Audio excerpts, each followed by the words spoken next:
사무엘상서 22장 1절에서부터 다윗이 블레셋 땅으로 들어갔다가 극적으로 블레셋에서 탈출을 하게 됩니다. 블레셋 북쪽으로 탈출해서 예루살렘에서 28km 정도 떨어져 압둘람 동굴에 몸을 숨기게 됩니다. 이 압둘람 동굴은 다윗이 골리앗과 싸웠던 그 엘라 골짜기가 멀지 않은 그런 곳입니다. 이스라엘의 동굴이 많지만 이 압둘람 동굴은 매우 넓은 그런 공간을 가지고 있습니다. 그 안에서 핸드볼이든지 아니면 농구를 해도 될 정도로 그렇게 넓은 그런 장소인데 다윗이 돌아왔다는 얘기를 듣고 그 동굴로 사람들이 모여드는데 놀랍게도 400여 명의 사람들이 다윗에게 몰려옵니다. 그 가운데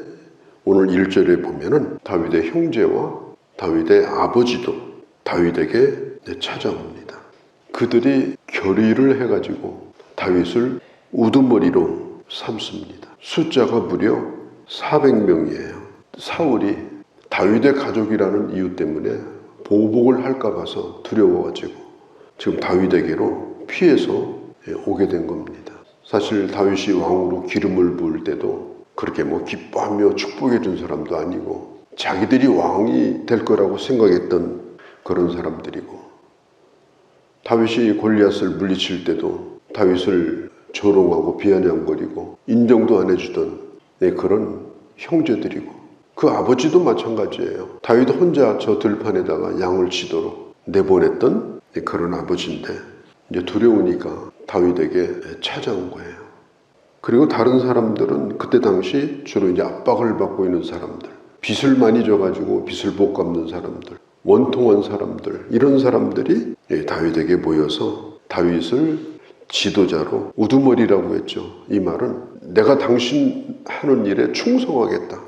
전적으로 지지를 보낸다. 함께 가겠다.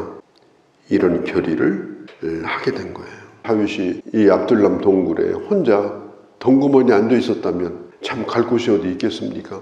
그를 누가 지켜주겠습니까? 사실 따지고 보면 그런 처지인데도 참 신기한 것은요.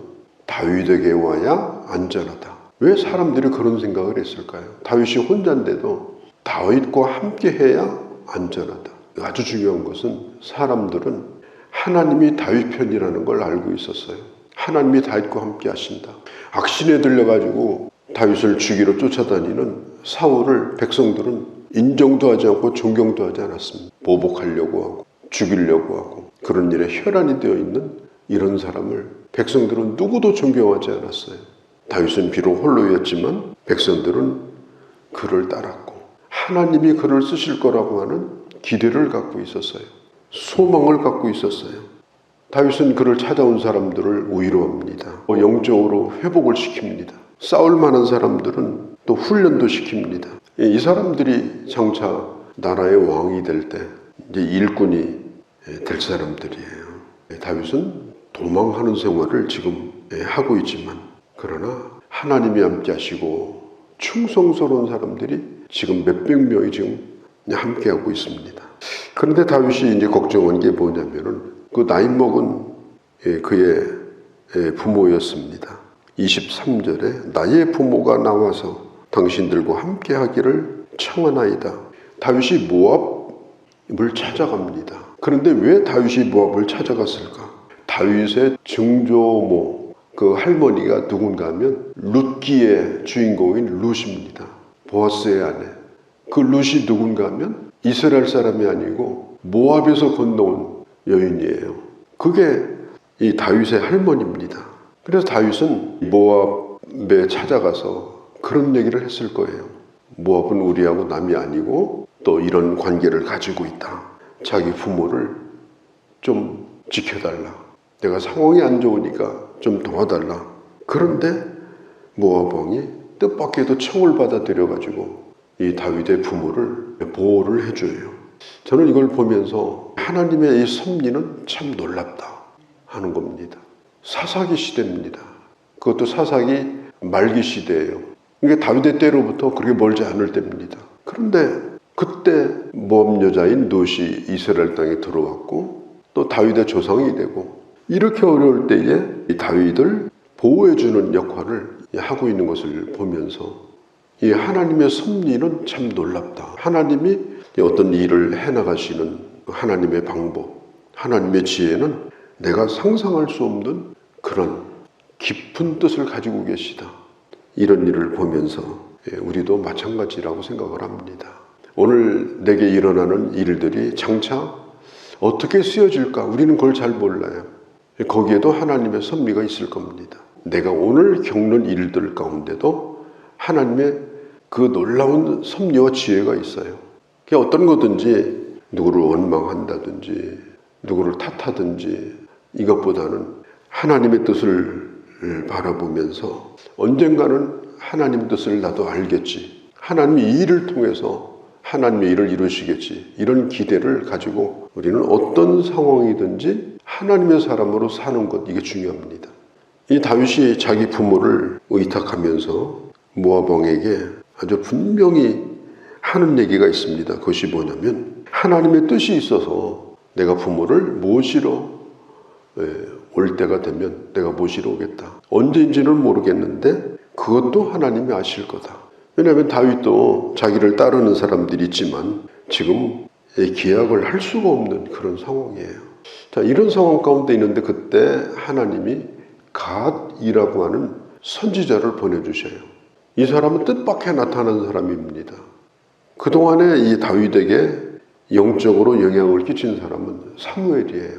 근데 사무엘의 시대도 다 이제 저물었고 영향이 없어요. 그런데 그때에 이 선지자 한 사람을 보내주셔가지고 뭐라고 얘기를 하는가 하면 빨리 이 동굴에서 나와가지고 유다 땅으로 들어가라. 왜냐하면 이스라엘의 왕이 되려면 그 땅에 들어가 있어야 되는 거지. 이렇게 돌아다녀서는 안 된다. 그 땅으로 들어가라. 그런데 그때 당시 사울이 그 소문을 들어요. 다윗이 자기 가까이 왔는데 이제 혼자 온 것이 아니라 사람들을 데리고 왔다. 이 사울이 단창을 들고 그때 있었고 기브아 산당에 신하들과 함께 있었다고 그랬어요. 그 사울이 하는 얘기가 오늘 성경에 잘 나와 있죠. 두려움에 빠져가지고 극도로 두려워합니다.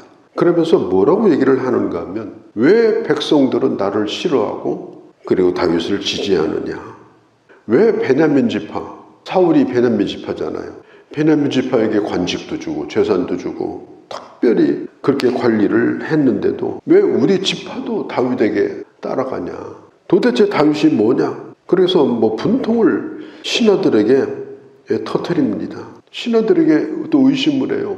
당신들이 지금 다윗하고 내통하는 거 아니냐. 신하들을 또 원망을 합니다. 민심이 이미 다윗에게 기울어지는 것을 이 사울은 몹시 두려워합니다. 왜 사람들은 내가 왕인데 다윗이 왕인 것처럼 저렇게 하느냐. 이러다가 내 왕자리가 이제 위태해질 수도 있다. 신하들에게 충성을 강요를 해요. 충성을 강요한다고 충성이 나오는 게 아니잖아요. 지금 다윗과 함께하는 400용사는 다윗을 위해서 목숨을 걸 각오를 하고 모여있는 사람들인데 지금 사울은 신하들하고 지금 이런 신세한탄을 하고 있습니다.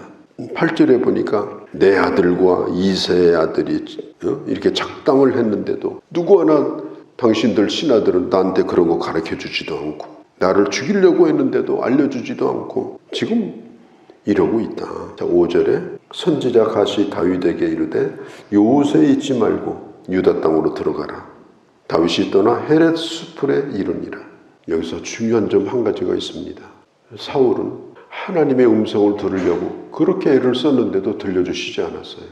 그가 마지막 죽는 전쟁에 나갈 때도 하나님의 뜻을 알고 싶어 했지만 하나님은 일체 침묵하셨습니다.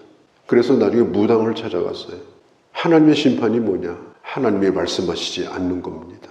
하나님이 아무 말씀도 하지 않는 겁니다. 그게 하나님의 심판이에요. 하나님의 말씀이 들려질 때까지는 소망이 있습니다. 다윗은 그가 매우 어려운 처지에 있었지만 그에게 선지자를 보내주셔가지고 하나님의 뜻을 가르쳐 주셨어요. 그가 유명하냐 무명하냐 이건 중요한 게 아니에요. 다윗도 이 갓 선지자를 잘 몰라요. 그런 분을 보내주셔가지고 하나님의 뜻을 가르쳐 줍니다. 여기 있지 말고 유다로 빨리 돌아가라. 이게 매우 중요한 얘기입니다. 그래야 왕이 될 수 있거든요. 말씀 가운데 갈 길을 인도하여 주신 것입니다. 우리가 환난을 당할 때, 어려움 가운데 있을 때 우리가 그 어려움을 어떻게 이길 수 있는가? 절망하고 눈물을 흘릴 때 어떻게 그 절망을 극복할 수 있는가? 다윗이 기도한 시편 119편 92절에 보면 이렇게 말합니다. 주의 법이 나의 즐거움이 되지 아니하였다면 내가 고난 중에 멸망하였으리이다.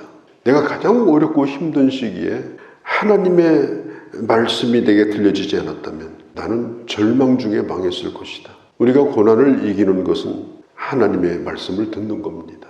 오늘도 하나님은 기록된 말씀을 통해서 우리에게 말씀하시고, 또 한 가지는 하나님의 주권과 섭리 가운데 우리를 하나님은 인도하십니다. 하나님은 오늘도 우리를 인도하셔요. 그렇기 때문에 우리가 어떤 고난 가운데 있다 하더라도 우리는 하나님을 찬송하고 하나님 앞에 영광을 돌리면서 오늘 우리의 길을 갈 수가 있는 것입니다. 다윗과 함께 하신 하나님, 또 다윗에게 말씀하신 하나님, 그 하나님은 오늘도 우리와 함께 하시고 오늘도 우리에게 말씀하시고 우리를 인도하십니다. 이런 믿음으로 오늘도 주 안에서 승리하시기를 바랍니다. 거룩하신 우리 아버지, 오늘도 저희들 주의 말씀을 들었습니다. 다윗이 가장 어려울 때 다윗에게 몰려왔던 동역자들이 생겼고, 또 다윗에게 말씀을 들려주는 선지자가 찾아왔고, 그리고 비록 이방인이었지만 다윗을 편들어 주었던 모압의 왕이 있었고, 다윗과 함께하진 않았지만 다윗을 지지하고 있는 수많은 백성들이 있었고, 하나님은 다윗을 통해서 하나님의 뜻을 이루어가고 계셨을 때 사울은 하나님의 말씀을 듣지 못했습니다. 하나님을 멀리했습니다. 그리고 악한 흉계를 꾸미고 누군가를 원망하며 의심하며 그렇게 살다가 망하는 길로 갔습니다. 하나님 아버지, 저희들도 다윗의 믿음과 다윗의 길을 가게 하시고 어떤 경우에도 하나님의 섭리하심과 하나님의 주권이 있음을 믿고 결코 절망하거나 두려움에 빠지지 않게 하시고 주님을 신뢰하면서 믿음으로 나아가는 저희가 되게 하여 주옵소서. 우리 주 예수님의 이름으로 기도하옵나이다. 아멘.